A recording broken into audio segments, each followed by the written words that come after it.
Welcome back to another edition of Viper Bites, and today we are going to go around the horn, around the league, and talk about some fantasy football starts and sits for Week 7. We're going to go through each and every game on the docket, who you need to start, who you need to be sitting, and we're going to bring it all to you right here, right now on the Viper Bites, on the Dynasty Vipers Network on YouTube. Make sure if you're on the YouTube, make sure you're hitting that subscribe button, make sure you're hitting that like, get in the comments. And if you've got start and sit questions, make sure you hit me up at Matt Donnelly FF on Twitter, or drop the comments right in the chat room itself there, and I'll get back to you and answer those questions as soon as I see them. Now, we're going to try and wrap this up and keep it in 20 or less. We are going to head to Cleveland for the Thursday Night Football. We're going to talk who to start, who to sit between the Broncos and the Browns. For Denver, you've got to sit Teddy Bridgewater. He's battling a little bit of a nagging injury, and I would not be surprised if Drew Lock makes an appearance in this game at some point. Now, on the flip side, you're going to start Courtland Sutton. No ands, ifs, or buts about it. He has a 28% target share or more in 3 of the last 5 games. Opportunities there. Make sure you get him in your lineup. You're starting Melvin Gordon. You're starting Javonte Williams. Look, there's 6 teams on bye this week, and there's all kinds of running back injuries. They're piling up by the minute. Williams ranks 6th best in yards after contact per carry, and he's only played 51% of the snaps this year. So I think you can get both Melvin Gordon and Javonte Williams, not as RB1, maybe as an RB2, but more likely a flex option going forward. You're starting Noah Fant. The tight end position is bad. You got to start Fant. He's coming off a big game against the Raiders. We got a lot of garbage time points in the fourth quarter, so start Noah Fant. And if you want a little bit of a sleeper here, look no further than Tim Patrick. 133 consecutive targets without a drop. You know what? If you're going to target him, he's going to catch it. Good chances of that. And well, again, when you look at those consecutive targets, that's not consecutive catches. That's targets. So some have sailed over his head. They weren't catchable balls. Now, on the Cleveland end of things, we got word earlier today. Baker Mayfield is out. Case Keenum is in. You're really going to only start Case Keenum if you're in 2 QB leagues. Not even, I don't know if I would trust him even in super flex leagues right now, but that's kind of where we're at with this. And then when you look at it a little bit deeper, there's an opportunity for him to produce in this game, much like we saw against the what we've seen with the Raiders there last week. When we looked at this between the Broncos, there's an opportunity for Case Keenum to put some numbers up like Derek Carr did. So keep that in mind. Again, 2 QB leagues only, not even in super flex. Now I'm sitting Ernest Johnson. I'm sitting Demetric Felton. I know it's bad right now, but this isn't it. You're not starting either one of these guys.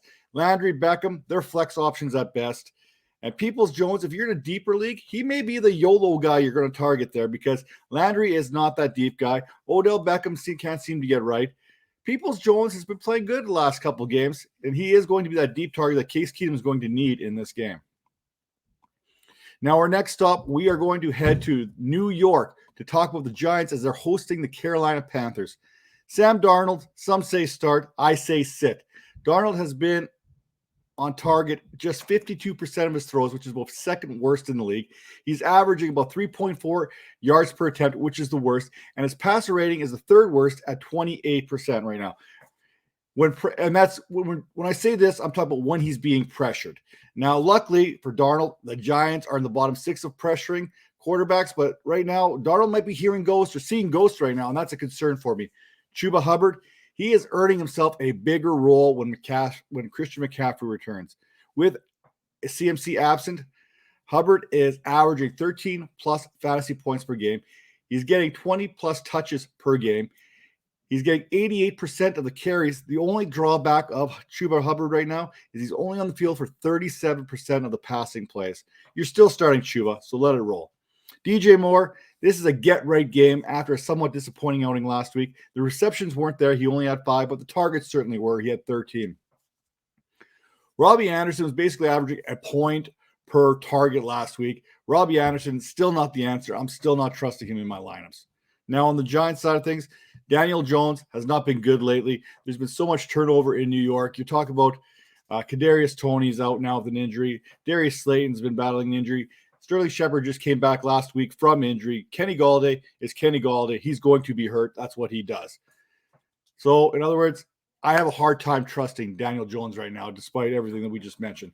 Now, Devonte Berkler, he filled in for Barkley against the Rams. He turned 16 touches into 69 scrimmage yards. He had 72% of the snaps, so he's showing that he can do that workhorse stuff. In the wasteland, that's the running back position this week. Booker is about an RB2. Sterling Shepard, there's no one else to throw to. Slayton, like I mentioned, Slayton out, Galladay out, Tony is now out. Shepard had 14 targets last week. He had 10 catches. He is a volume play wide receiver. Put him in your lineup and be happy about it. Welcome to Miami is exactly what we'll be saying to the Atlanta Falcons. Miami is giving up the third most passing yards per game, and Matt Ryan is coming off the bye week after he had multiple touchdowns in 4 straight games. Start Matt Ryan in this game. Mike Davis, RB2 flex option. You can probably slide him in there. Cordero Patterson, 5 touchdowns in his last 5 games. And the Miami Dolphins have allowed a top 5 fantasy running back in 5 games this year. So you're starting Cordero Patterson. You're thinking about starting Mike Davis. Calvin Ridley, we saw Stephon Diggs get right last week. This is Calvin Ridley's turn to get right. Start Calvin Ridley. I mean, you're not going to want to see him blow up on your bench. Get him in your lineup. Russell Gage, sneaky play as a wide receiver 3 if he's healthy. Keep an eye on that injury report going into this. He's been out. And Kyle Pitts, you're starting him. You have to. We talk about the tight ends and what's going on there. You've got to go with it. Now, there's very few things that I can pronounce. I cannot pronounce Bimageddon properly. I can't pronounce the Bipocalypse. I can't pronounce Binado very well. And can I pronounce Bye-Bye Tagovailoa? No, I can't. We know I can't say that either. It's one of those words that kind of challenges me each and every time. That said, is this potentially Tua's swan song in Miami? And if so, let's light him up there. He's getting him going here. And see if we get that trade value a lot. There's a lot of talk of Deshaun Watson possibly coming to Miami. It's kicked up again today on Twitter. Keep an eye on that. But for now, I'm okay starting Tua. He is a solid option if you are down your starter. We're talking Dak Prescott. We're talking Josh Allen. We're talking Justin Herbert. I feel okay putting Tua in my lineup. Myles Gaskin, no. Won't do it. I ain't playing this game with you. It ain't happening. We've been down this road. We've seen what you are for a good portion. I'd rather see you blow up on my bench than give me a 0 in my lineup. Myles Gaskin is a no-go for me. Jalen Waddle, 13 targets, 10 catches, 70 yards, 2 touchdowns.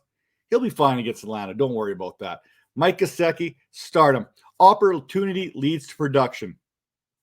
More often than not. 7 targets in 3 of his last 4 games. 6 targets in every game since week 2. Get him in that lineup. And you want to go sleeper? You want to go deep? Let's keep an eye on Mac Hollins as a super sleeper this week. No Preston Williams, no Devontae Parker. This is an opportunity for Mac Hollins to have that one game a year where he comes out of nowhere and shocks the world and then goes back to doing what he does best and doing nothing. Next up, the frozen tundra of Lambeau Field. Well, it's not quite frozen yet. We're still only in October. Washington's coming to take a visit to Aaron Rodgers there in the Packers. Tyler Heineke is a sit. There's better options available unless you don't have a top 20 type quarterback. I think Heineke is coming in there about the QB 18 so far this week. Then you can roll with him because you know the game script is going to force the Washington football team to throw a lot. J.D. McKissic must start. Packers, like I mentioned, should be able to get ahead early and often, and there's meaning plenty of passing situations, which is just fine for McKissic managers. With Gibson out last year, McKissic got 11 and 13 carries to go along with 4 and 10 targets in those 2 starts that he had while Gibson was out of the lineup. Mentioned Gibson is still dealing with that bad leg, bad shin, what you have you. Jared Patterson could be a sneaky play as well. I think with Gibson out, he could see a lot more of those carries in comparison to that of which J.D. McKissic is projected to get. We've seen Peyton Barber last year. He got some run there while Gibson was out, at least for the first game, and then he did absolutely nothing with that opportunity and never seen an option, anything after that. I think Jared Patterson will make right when he gets that opportunity to do so. Terry McLaurin, fire him up. There's no reason not to sit him. Like I said, Washington's going to have to throw the ball. McLaurin is the best receiving option they've got. Get him in there. And Ricky Seals-Jones. As long as Logan Thomas is out, and as long as Ricky Seals-Jones plays the tight end position, and as long as the tight end position is what it is right now, you have to start him. End of discussion. That even goes for Robert Tonyan of the Green Bay Packers. He hasn't done nothing, but you almost feel compelled, forced to do this because of what's going on with the bye weeks, with the injuries, and with how gross that position has been. Now, Aaron Rodgers, while he owns the Bears, he hasn't owned the stat column so far this year. He's a little bit further down on that QB pecking order when it comes to fantasy points. And with Prescott, Allen, and Herbert out, you still got to start him. You still got to roll him. He's still Aaron Rodgers. But temper those expectations because so far, he's really only had Devonte Parker. See, I'm going back to Miami here. Devonte Adams and Aaron Jones to be throwing the ball to. And yes, you're starting Devonte Adams. No questions about it. I don't need to give you any stats or facts to back that up. Aaron Jones has outsnapped A.J. Dillon 23-9 on Green Bay's 30 plays from inside the 10-yard line. And he's also getting more run from the these goal line carries in which we all expected A.J. Dillon to get. Jones has 385 yards on the ground, a 4.6 average. He's also got 21 receptions, 166 yards receiving, and 4 touchdowns in the passing game. So, yeah, Aaron Jones, he's a start as well. Off to Baltimore. This has the makings to be the game of the week for me. You got the Bengals visiting the Ravens. You got an AFC North divisional showdown.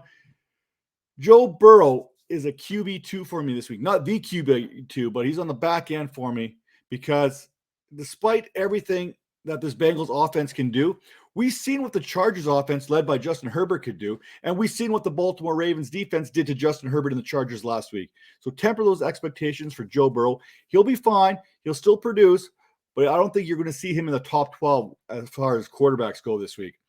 Joe Mixon, on the other hand, he is that guy. He is a must-start every single week. He's getting about 76% on the snaps, which is 5th among running backs when he's healthy. You can pretty much count on him for about 23 touches. And guess what? He's healthy, so you can count on him this week. Now, Jamar Chase, again, a weekly starter. He's a star in the making.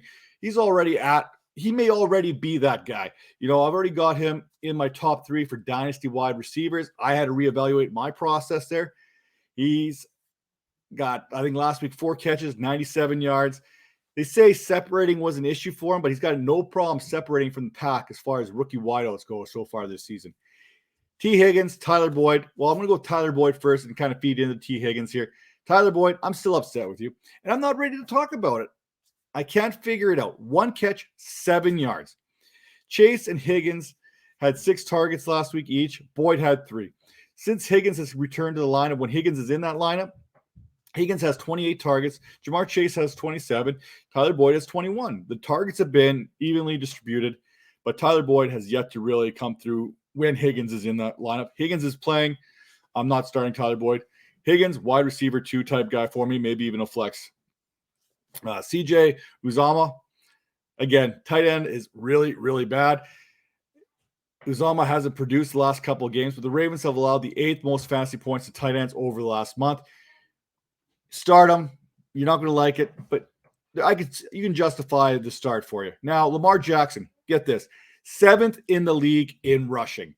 9th in the league in passing. And he has got Rashad Bateman back. Yeah, you're starting Lamar Jackson. Latavius Murray, you almost feel like you have to. He seems to be the man for the Ravens as far as that backfield is concerned. Again, position, it's ugly, so start Latavius Murray, more of an RB2 kind of guy. Now, as far as the rest of the geriatric backfield that goes for the Ravens, Devonta Freeman, Le'Veon Bell, RB snaps in week 6 there. Latavius Murray had 38. Le'Veon Bell had 32% on snaps. Devonta Freeman had 30%. Good luck figuring this out week to week. I'm sitting Freeman. I'm sitting Bell, and I'll take the consequences when they come. Marquis Hollywood Brown, last week, total bummer, laid a bit of an egg. Man, I got to get my lighting fixed before my next video. I apologize for that now. But he probably just felt Rashad Bateman's presence upon him. He probably felt that pressure, and he could not rise to it because, as you tell, total Bateman's down here right now, okay? That said, you start Marquise Brown each and every week. I don't care. The production has been there for the most part this season, and he is a big play waiting to happen each and every time he steps on the field. Now, as far as Rashad Bateman, start him. You didn't get him all. If you were listening to me 2 weeks ago when I said you grab him off the waivers, he's still on the waivers. He's still only owned in 28% of leagues. You grab him right now. You start him. You feel comfortable in the flex. 63% snap share in his first week coming back from injuries. 19 routes he ran.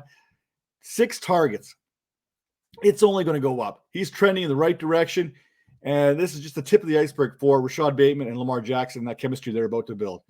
Mark Andrews, last 5 games, tight end 10, tight end 6, tight end 12, tight end 1, tight end 4, tight end starting in your lineup. Get him in there. 22% of the Ravens' targets in 4 straight games. That's a no-brainer. Now, heading over to New England, we're talking New York Jets. We're talking New England Patriots. We're talking Zach Wilson. Yeah, that's a no for me. Michael Carter, he's a bit of a sneakier play here. Prior to the bye week, he had back-to-back touchdowns in weeks. So it looks like he's starting to get that lead role in that running back by committee. And did I mention this is basically the bye-mageddon right now? You're probably going to start Michael Carter. Now, Corey Davis, it's always Corey Davis season, except in the Northeast, except in New England, because Bill Belichick will find a way to shut him down again like he did the last time they met. So Corey Davis, he's out for me. You're not starting him. Now, Mac Jones, only starting in Superflex, 2 QB leagues. Jets defense is not as bad as you think they are. Now, Damian Harris, fire him up. It's going to be a good day for him. The Jets have allowed the second most fantasy points to running backs this season, and this feeds into Ramondre Stevenson being a nice play as well. I may be contractually obligated at this point to call this one of Major's men, and if you're in deeper leagues, you're getting him fired up. Stevenson led the backfield in routes last week with 9, followed by Brandon Bolden, who had 8, and Damian Harris, who had 5 back in week 6. Jacoby Myers, I swear by this each and every week. You're going to start him. Last week, he found the end zone, albeit by a 2-point conversion. 52 targets this year, 10 or more fantasy points in 4 of 6 games. Get him in your lineup. And Kendrick Bourne and the other Patriots wide receivers, they must die so that Jacoby Myers could truly live. I'm not starting anyone else in that receiving core outside of Jacoby Myers. Now, Kansas City, they are heading to Tennessee. Tennessee coming off a huge win over Buffalo. This game could be exciting in every way, shape, and form. You get a little bit of a rematch there between the Chiefs and the Titans from the playoffs. And Mahomes, you're starting. We won't even go into detail on that. And I literally read that Daryl Williams had more points last week than in any game of Clyde Edwards-Helaire's career. He also had 72% of the snaps, 24 touches. That's not going to hurt your cause. Is it wrong to think that Daryl Williams is what everyone hoped that Clyde Edwards-Helaire would be? Daryl Williams, solid RB2. Tyreek Hill, 46 catches, 592 yards, 5 touchdowns. Yes, you're getting him in your lineup. Travis Kelce, yeah, okay. Tennessee, Tannehill, I think he's going to get right here this week. He's got some targets, the chemistry back with A.J. Brown. We'll talk about that in a little bit. Derrick Henry, he's doing what he does best. So Tannehill, I think you could put him in as a super flex option, QB2 as well, and he will give you some production out of that position. Now, Derrick Henry, long live the king. I don't need to tell you what to do. No fewer than 21 touches in any of the last 10 games, and that's playoffs included. A.J. Brown played well against the Bills, coming off that Chipotle there kind of mishap. Fire him up this week against a poor Chiefs defense. Add to that, he was on the field for 51 of Tannehill's 58 dropbacks over the last 2 weeks, and he's got a monster target shares of 27 and 31 since returning to the lineup. Julio Jones, temper expectations. Wait and see with him. I'm probably not starting him because that hamstring is getting to him again. He got nipped by that injury bug again. The hamstring doesn't seem to be quite right. However, I get it if you're going to start him against the Chiefs because you're going to want to start anyone against the Chiefs. Maybe even Chester Rodgers. Who knows? Maybe even Anthony Ferkster. Nah, probably not unless you're really desperate. I get it. Desperate times call for desperate measures. I got one league in which I'm starting Anthony Ferkster. So I can totally sympathize if that's the route you want to go. Again, not recommended, but I can understand it. Now, to a homecoming of sorts. Well, I guess Detroit's coming to Los Angeles. So we'll talk about Stafford and the Rams here in a second. Goff, no. Well, however you want to say it, you're not starting Goff. Swift, absolutely. Matchup's not great, but Swift is seeing plenty of passing work this season. He is the passing back. He's been outperformed maybe in the run game a little bit by Jamal Williams, but this negative game script for the Detroit Lions is going to really favor what Swift does and what Swift does best. Get him in your lineup. Amon-Ra St. Brown, solid wide receiver 2, wide receiver 3. He needs to throw some of the ball. Right now, he's only been able to throw the ball to Swift and to Hawkinson. Get Amon-Ra St. Brown in your lineup. And again, talking tight end wasteland, Hawkinson, you have no choice. Start him. For the Rams, Matthew Stafford, we'll call this a welcome home QB one overall type week for him. The Lions have allowed the 6th most offensive points per game this year. And Darrell Henderson, fire him up. He is going to see some serious run come the fourth quarter. I really see this game getting out of hand out early. And Stafford kind of proving a point, so don't think they're going to take the foot off the gas pedal there when it comes to the passing game. The Lions have allowed a top 6 fantasy running back in 4 of the last 5 games, and Henderson has at least 15 points every game this season. So make sure you're getting him in the lineup. Cooper Kupp, wide receiver 1. Did I mention this is kind of a Matt Stafford revenge game of sorts? Robert Woods, he may be the wide receiver 2 overall this week. Again, Matt Stafford, revenge game. Tyler Higbee, don't like it, but it's probably him or Ross Dwelly at this point. The usage is there. He's one of only 5 tight ends to be involved in 80% or more of the passing plays this season. You have to hope he can break through against the Lions, who have given up the 4th most fantasy points to the tight end position. Now, head into Vegas. Let's roll the dice with the Eagles and the Raiders. Jalen Hurts, garbage time points count the same as any other points.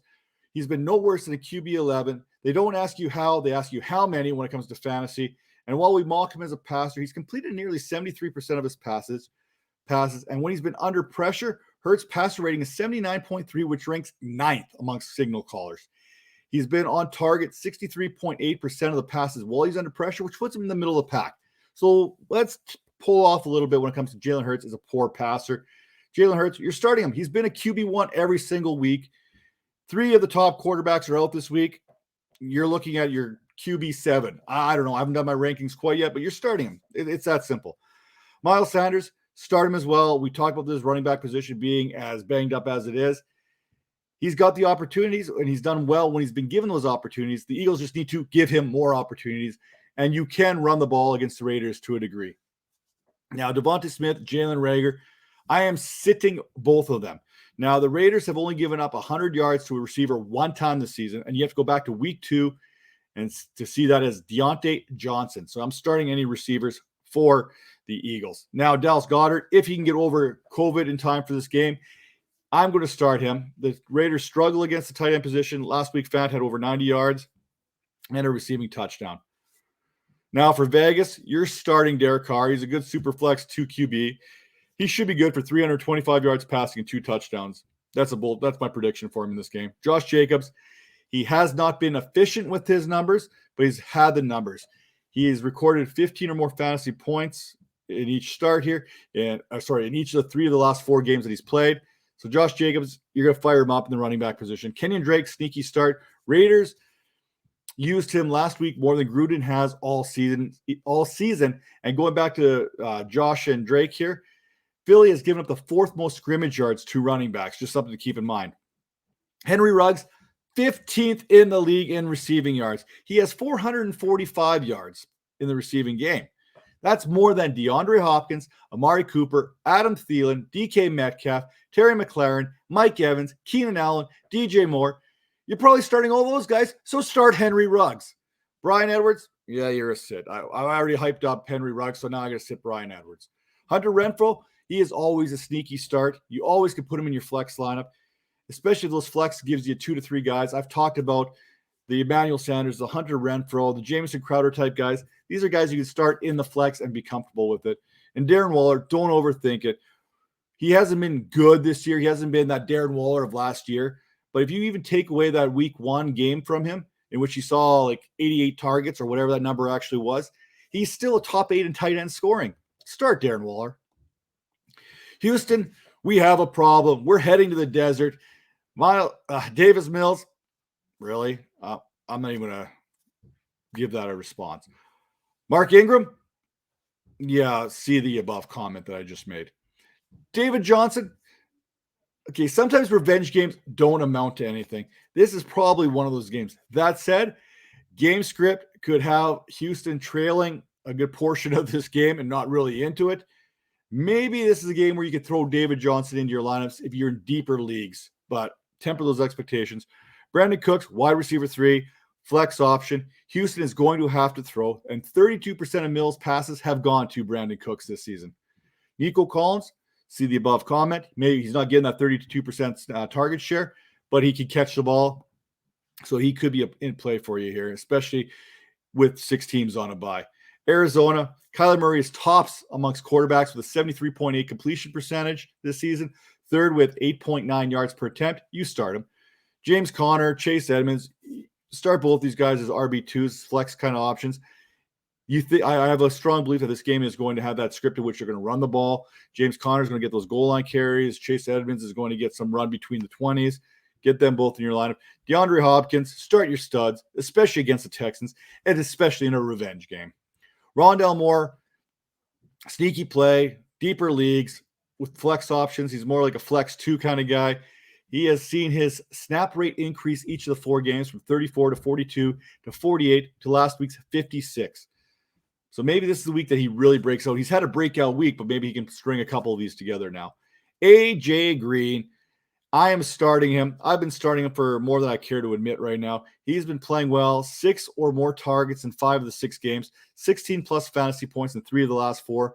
Christian Kirk, roller coaster, up and down.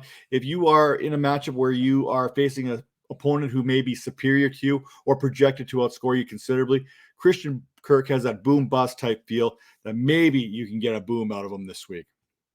Zach Ertz, true, Arizona doesn't normally use their tight end, but Max Williams was basically a borderline tight end 1 before his trip to the IR.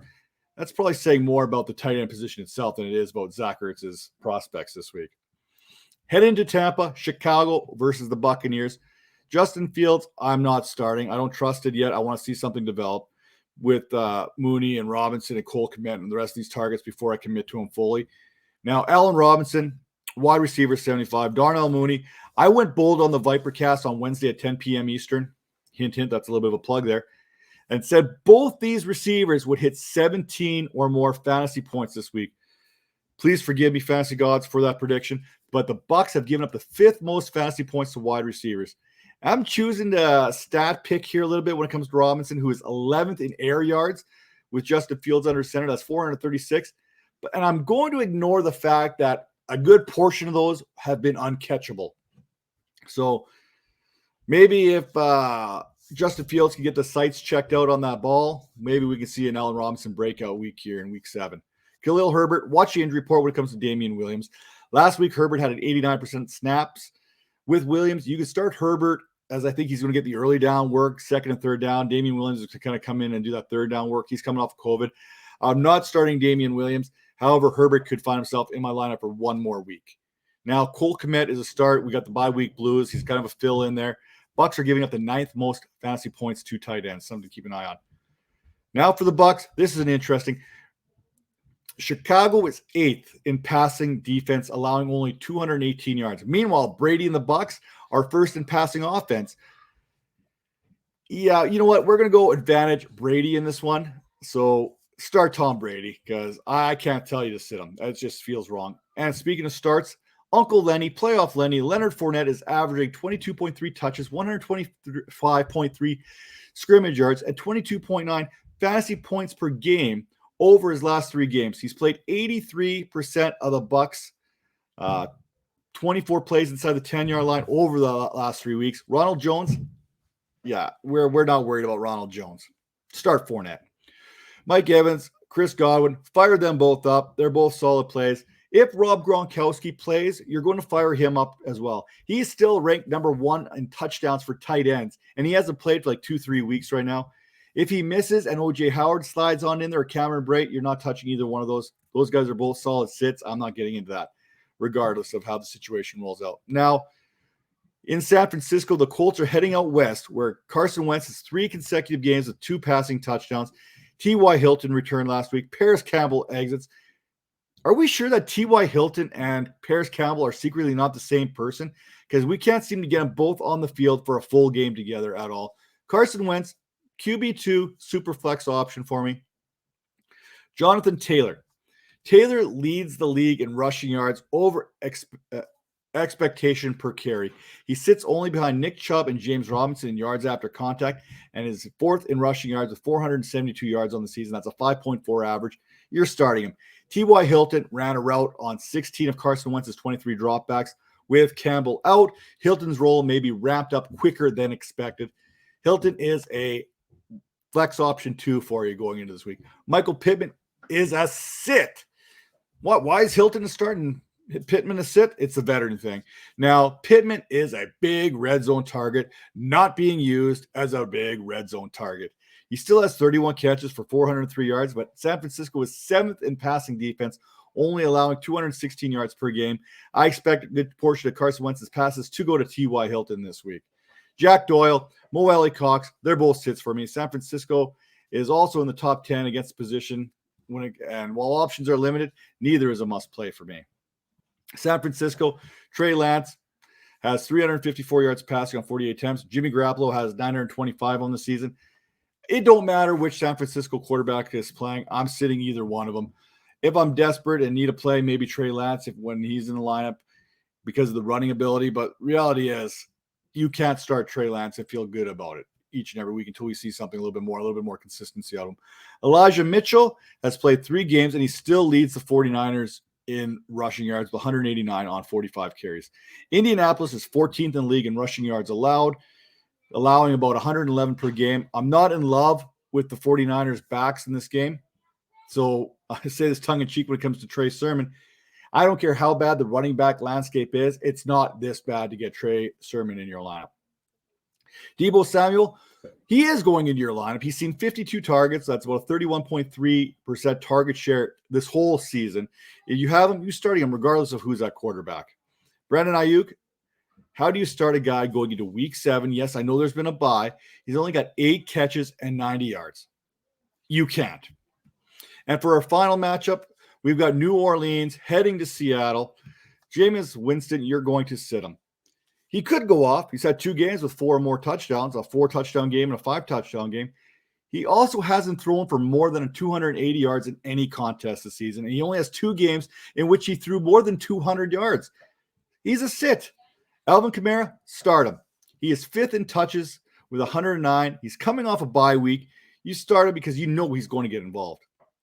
Marquez Callaway is going to be that deep ball guy, I think, in this one.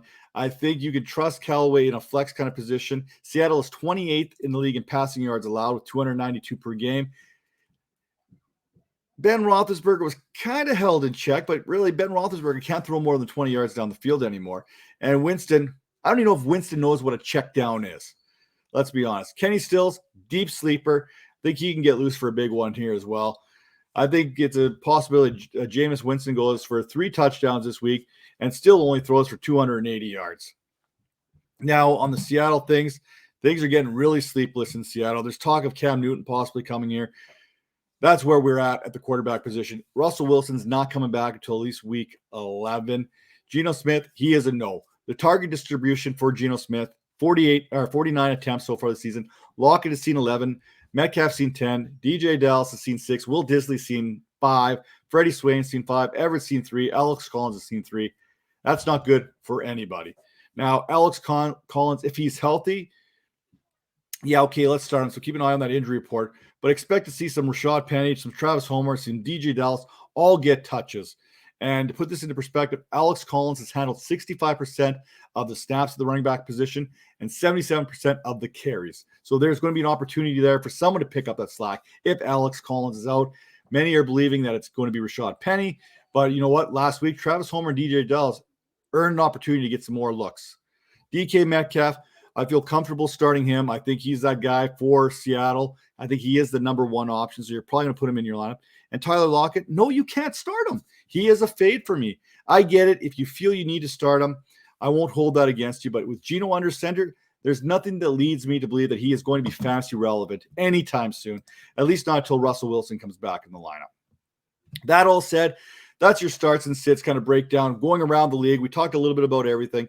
If you have questions, make sure to comment on this video here. Let me know those questions. I'll read those. I'll check them out and I'll answer them. Or head over to Twitter. Go to @MattDonnellyFF. Hit me up in the comments there. Slide into the DMs. Let me know what kind of questions, if you want to try and keep it secret from your league mates. Make sure you are subscribing to the Dynasty Vipers Network here on YouTube.